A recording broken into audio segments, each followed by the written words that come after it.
അന്തർദേശീയ തീർത്ഥാടന കേന്ദ്രമായ മലയാറ്റൂരിലേക്ക് എറണാകുളം അങ്കമാലി അതിരൂപത വിമൻ വെൽഫെയർ സർവീസിന്റെ നേതൃത്വത്തിൽ വനിതാ തീർത്ഥാടനം സംഘടിപ്പിച്ചു. 1000-ഓളം വനിതകളാണ് മലയാറ്റൂർ തീർത്ഥാടനത്തിൽ പങ്കെടുത്തത്.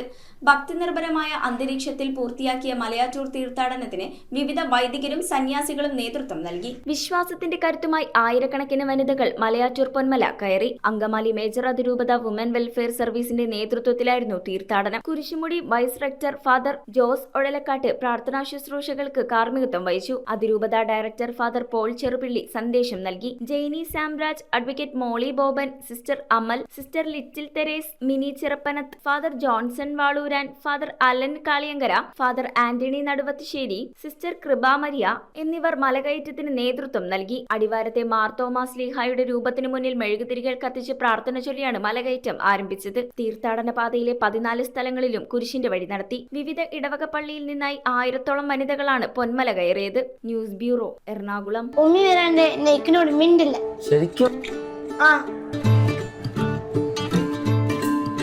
രുചിയോടൊപ്പം ഹൃദയങ്ങൾ ഒന്നാകുന്ന റംസാൻ ദിനങ്ങൾ. The salt restaurant, Panampilly Nagar, Kakkanad and Thoppumpady.